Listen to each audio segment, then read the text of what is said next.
Nearly 5 years ago to the day, on December 10th, 2017, I logged on to Fortnite for the first time ever, getting my first elimination as a quickscope and sadly passing up on some of the season shop offers at the time. Just over a month later, at the beginning of 2018, I had my first ever victory royale. At this point, we were into season 2 and I was loving the game. I was hitting trick shots off Trump Tower, I was double pumping players, and of course, I was still quickscoping. Just days before season 3 began, I got my first saved victory royale in a clutch squads moment.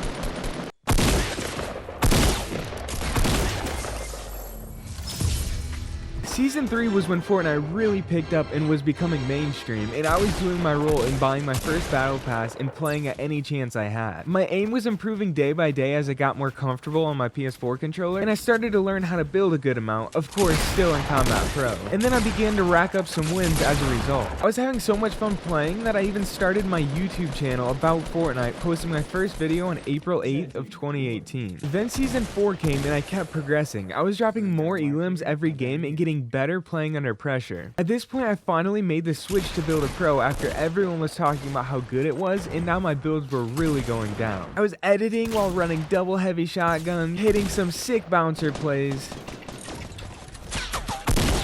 and of course, still winning. Season 5 started and I decided I wanted to get better. I was playing no claw, no paddles at the time, and after some research, I decided I should buy paddles. So on July 30th of 2018, I placed my order and got my 2 paddle strike pack. It took some getting used to, especially because there was no creative to practice in at the time, but I could finally jump and edit while keeping my thumbs on the sticks to aim with. And once again, as a result, I was improving a ton and I was racking up even more wins. I think in Season 6, I officially became a sweat to other players. I was building well and making good edits, and as a result of my paddles, my aim had also progressed a ton. I started playing in some tournaments for fun and kept having fun throughout this entire Halloween themed season. As 2018 came to a close, we got one of my all-time favorite, most memorable times of Fortnite, Season 7. Despite the sword, plane, and turrets, which sometimes made me want to uninstall, to me, this was the season of funny clips. Carter! Why? Carter, you idiot! This was the season of the best sniping.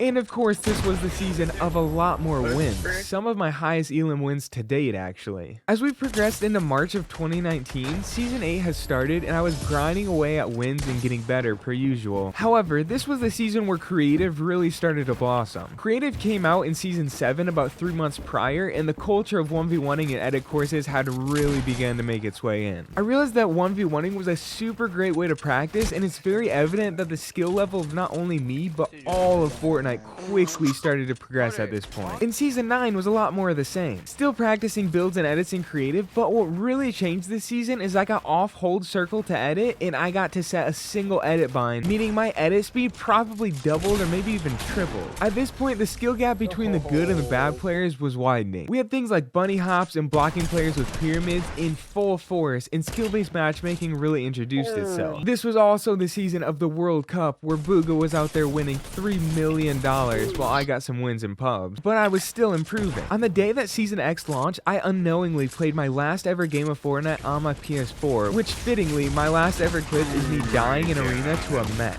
I had spent a couple months saving money for a PC that I thought I would build, but I saw a deal on Facebook for a used PC. I offered $450, and just like that, I had my first ever PC. At this point, not only did my gameplay get a lot better as a result of the increased frames and decreased input delay, but I could finally edit videos and be really consistent on my YouTube channel. Switching to PC pretty much instantly made me about twice as good, so when Chapter 2 rolled around, I was getting pretty good at the game. There was a little hiccup around this time though. I started to experiment with keyboard and mouse and was having a lot of fun on it, and I was also getting pretty good at it. However, after my fun, I decided I was still way better on controller, especially since advanced controller options just got added and I was now on linear. In Chapter 2 Season 1, I really started grinding YouTube and having some decent videos. By the time time the season got over, I was using my paddles along with control freaks, and most importantly, I had turned confirm edit on release on. This meant in Chapter 2 Season 2, I was still getting a lot better. This season started in late February of 2020, which means you know what came soon after. The pandemic gave most of us a whole lot of nothing to do, so I was one of those people that just played a ton of Fortnite. By the end of the season, I was probably in my Fortnite prime. I was pretty good at the game relative to other players, and looking back at these clips, I feel like my old self could even beat my new self in some 1v1s. This was also the season I uploaded my first ever 1 million view video on YouTube. Chapter 2 Season 3 was released right as the summer of 2020 was getting started, and again, there wasn't a whole lot to do. I was still really on my YouTube grind along with playing, and I was still hitting some nice clips and getting some great wins. In Chapter 1, I really remembered the whole storyline and all the new things that got added in each season, but right around this point, Season 3 of Chapter 2, I lost track of everything and didn't really care to keep up on the storyline. Chapter 2 Season 4 was out pretty quick, only about 2 months after Season 3, and I honestly didn't play this season much. I was still using the exact same setup from my PC to my controller, but I was getting a bit bored of the game and I was getting pretty busy in real life. Around this point, I was trying to do YouTube and work 2 other jobs, so it was definitely not a good time for my Fortnite skill, but I think it all worked out. In Chapter 2 Season 5, I had been saving up the money I made from YouTube and my other jobs, and I was able to upgrade my PC. This new one was $2,000 and was so much better than my $450 PC. I got more frames, I had less delay, I was able to play much better on it, and most importantly, I could easily record and edit videos without any issues. It's actually even the same PC that I still use today. This brought us all the way into March of 2021 when Chapter 2 Season 6 started. This season was sort of a turning point for me in Fortnite. I didn't enjoy just playing the game casually anymore, but I still had fun making videos. So I began to prioritize making videos, and that led to me not necessarily getting bad at Fortnite, but more so just maintaining my skill level while I spent the majority of my time producing YouTube videos. And when Chapter 2 Season 7 rolled around, that trend continued. However, I made one big change in my gameplay this season. Just days after Season 7 began, I switched from the 2 paddle attachment to the 4 paddle attachment, which gave me the ability to add pickaxe and confirm to my paddles. This definitely led to a lot of improvement with my resets as well as my wall taking, so my box fighting skills especially got a lot better this season. The switch in my focus also started to pay off as I was beginning to pull way more views on my YouTube videos. Chapter 2 Season 8 came out in September of 2021, and it was really just more of the same. I had a big focus on YouTube, so while I still wasn't bad at Fortnite, I wasn't really doing anything to get better. In a lot of the previous seasons, especially early Chapter 2 and late Chapter 1, I was grinding 1v1s and grinding edit courses and trying to improve day by day. But when you're not doing that and your skill remains at the same level, other players are still practicing and getting a lot better. So I think relative to the average player's skill, I guess I was starting to get worse at Fortnite. But don't let that make you think that I was bad, because I was definitely still running some games. Thankfully, they cut Chapter 2 short at 8 seasons and gave us Chapter 3. Chapter 3 Season 1 was released in December of 2021 and was the first time in a while where I started to enjoy playing again. I was having fun, and at the same time, I was still grinding my YouTube videos. At this point, I really started to focus my gameplay to be less fast and flashy and more consistent with clean piece control and high damage shots. In Chapter 3 Season 2, I continued to do that by not really caring about the speed of my builds and edits, but caring more about the type of edits and builds I did. I want clean, smooth, smart gameplay, and I think that in Season 2 here, I did that pretty well. At this point, my aim has continued to improve to a point where in Season 2 of Chapter 3, I'm able to successfully track players through the air and be confident in nearly every shot I take. Chapter 3 Season 3 started in June of this year, 2022, and I honestly hardly remember it. It really is unfortunate, but the new seasons are just not as memorable as the OG Chapter 1 season. At this point, I think I did more to maintain my skill level than actually improve my skill level once again. I was still playing Fortnite, but most importantly making videos, so of course my focus wasn't on improving. And that brings us to the current day of Chapter 3 Season 4. This season started off pretty strong for me. I was enjoying playing and recording videos, and I felt like I was doing okay in all my games. I did make a big setup switch this season, going from a PS4 controller with the Control Freak grips, 4 paddles, and all that stuff, to a new PS4 controller by Cinch Gaming. It basically has all the same features, but it feels a lot more complete, and it doesn't have a setup process unlike my other controller. However, I'll be honest, over the past month or so, I have not touched Fortnite outside of recording videos. I always hope I'm maintaining my skill, of course, but I'm not too sure at this point. I just don't find it very fun to play casually anymore, but who knows, maybe Season 5 will save that. After all, I do always love a good Christmas season. season. If you made it this far, it took me forever to find all the clips for this video and line them up in order. I would appreciate it a ton if you subscribed and helped me get to 100,000 subscribers. And as always, I hope to catch you in a future video.